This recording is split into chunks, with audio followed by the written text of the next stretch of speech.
Streaming is a coping mechanism for poor executioners. There's a strange thing about buying a lottery ticket. You buy a lottery ticket, and for a few hours, you get to imagine an entirely different life.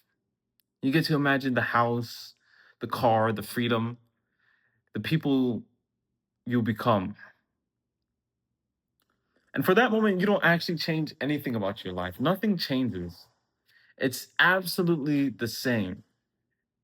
And you could dream about the outcome. You could dream about anything, and it all feels real and it all feels possible.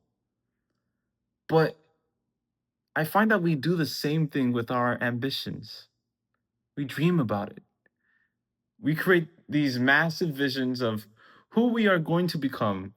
We imagine the career, the money, the success, the experiences. We imagine being that person, that guy. And it feels productive. It feels extremely productive. It feels like you're actually doing something. It's actually materializing because you get to experience the possibility without having to endure the process.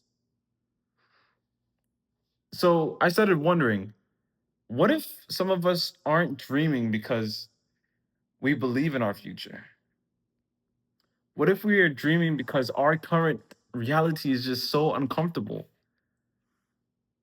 What if we're actually doing that to cope? See, dreaming can become a coping mechanism for poor executioners. They suck at formulating something that they thought about. It's like as long as this dream stays in your head, it can never fail. You can hold it right there in your head and you can't change it. And the moment you actually try, your dream meets reality. You have to wake up early when you don't feel like it. You have to be bad at something before you become good. You have to speak in front of people when you're extremely nervous. You have to hear no. You have to do things that are completely uncomfortable. You have to look stupid. And most importantly, you have to keep on going even when no one is watching.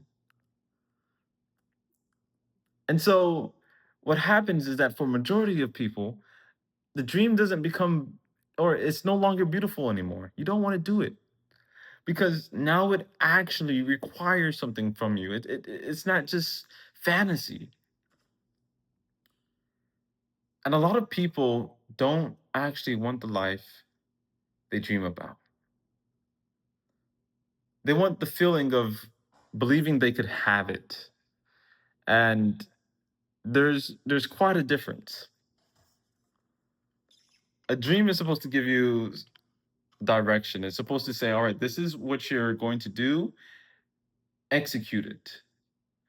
But if all you ever do is dream, eventually that dream becomes somewhere where you go to escape the life you're currently living. It's like a what's that? What would they call that thing?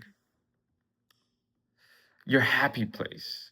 You go to your happy place to dream about what you feel like you could have done or what you feel like you should be doing. And you don't need a bigger dream. You don't need something that sounds more realistic. You don't need that. You just have to execute the one you already have.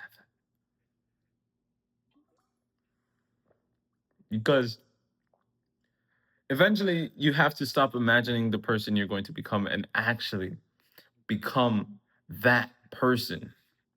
Become the individual you dream about. Do the things you dream about. Execute it day by day. It's not impossible to actually live that life. If you are able to have that dream, you should be able to live that dream.